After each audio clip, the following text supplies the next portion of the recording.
We begin with another grim milestone as the worldwide death toll has now surpassed 100,000 here in the U.S. Bodies being buried in New York City's Hart Island. This more than 2,000 coronavirus deaths in A new disease. No one's immune. It's like the summer of the shark, except instead of a shark, it's an epidemic. And instead of summer, it's all the time. It doesn't seem like it's slowing down. Let's hope we reach that plateau at some point soon, or we flatten the curve. I'm hopeful. By now, we've all heard of coronavirus, or COVID-19. It is caused by the SARS-CoV-2 virus, or severe acute respiratory syndrome, coronavirus number 2. You might remember the first SARS outbreak in 2002-2003. That was SARS-CoV-1. It's actually similar in its transmission and even the viral structure. Both viruses are thought to have originated in bats, moved to an intermediate animal, and then moved to humans.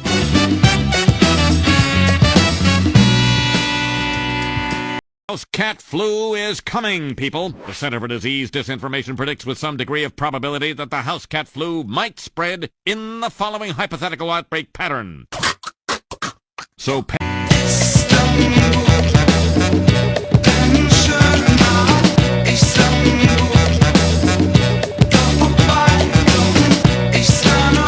Professor, would you say it's time for everyone to panic? Yes, I would, Kent. Oh my God!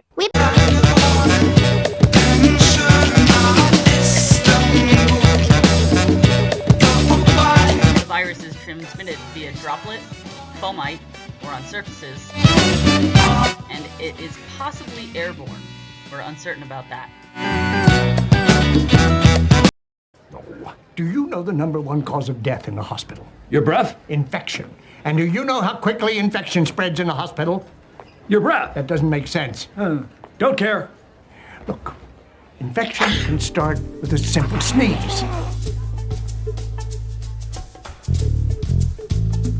And then a handshake. Perhaps an accidental collision. Then a simple touch on the shoulder. And just like that, you have a patient in trouble. The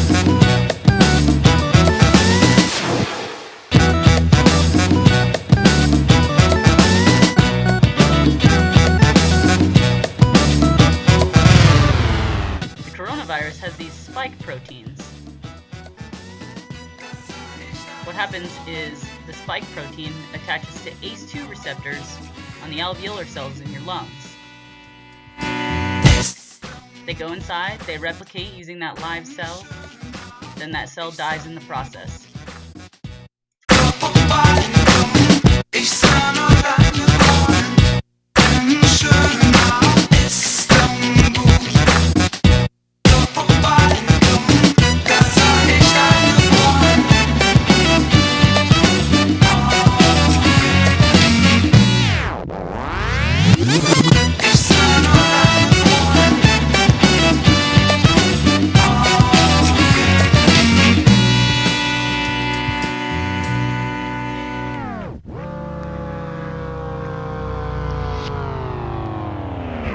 The coronavirus causes inflammation in the alveoli of your lungs. This reduces its ability to exchange oxygen, as well as could potentially fill with fluid.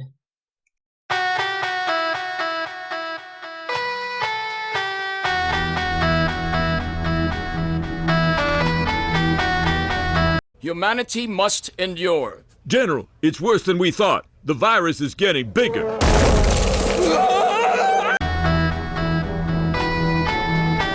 Springfielders are advised to stay tuned for more information if they experience any of the following symptoms: mild thirst, occasional hunger, tiredness at night. Not everybody with coronavirus exhibits symptoms, and not everybody gets all of these symptoms, but these are some of the symptoms that people are experiencing.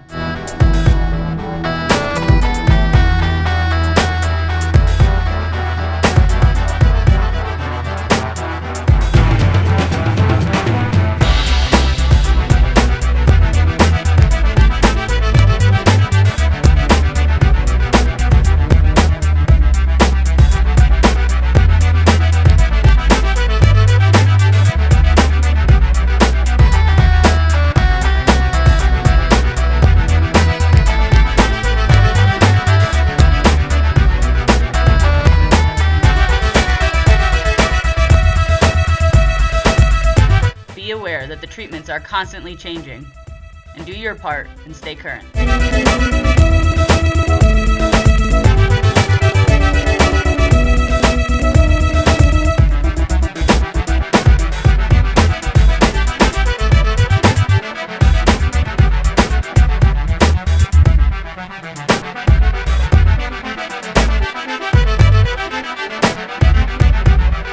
Coronavirus causes alveoli to become inflamed and filled with fluid. That leads to impaired oxygen exchange, which results in hypoxia, signified most readily by low oxygen saturations. The imaging and lab results that we're seeing recently are unfamiliar and is presenting as an atypical ARDS, or acute respiratory distress syndrome. Recent findings suggest avoiding early intubation, as it may do more harm than good in the early stages of the disease. It is suggested to use the minimum amount of oxygen needed before escalating the amount of oxygen that you're using. Intubating only if absolutely necessary, and using lung protective measures. So we're trying to figure out how to do the high flow nasal cannula, but still minimize the expired aerosol. Is then put the straps on.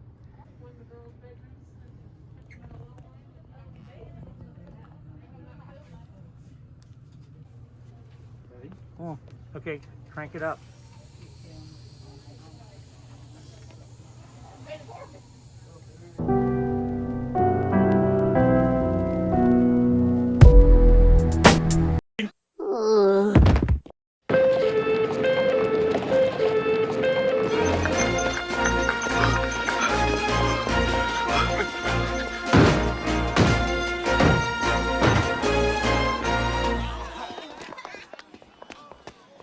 Get this kid a magazine.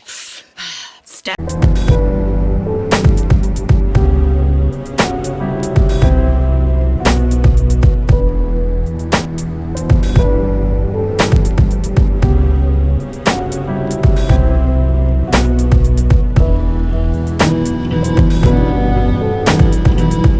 Many patients are presenting with elevated D-dimer and are potentially at high risk for deep vein thrombosis, pulmonary embolism, or myocardial infarction due to the microvascular clotting.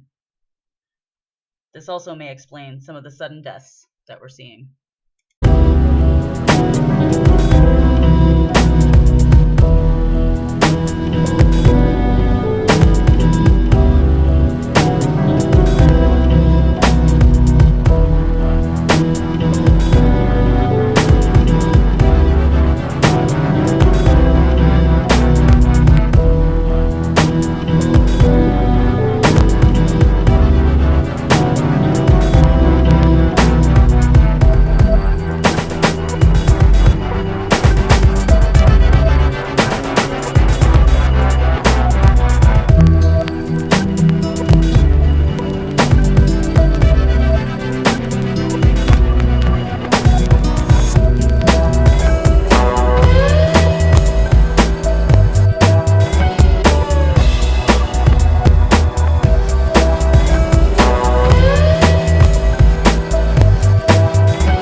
Most of the medications are in their trial stages.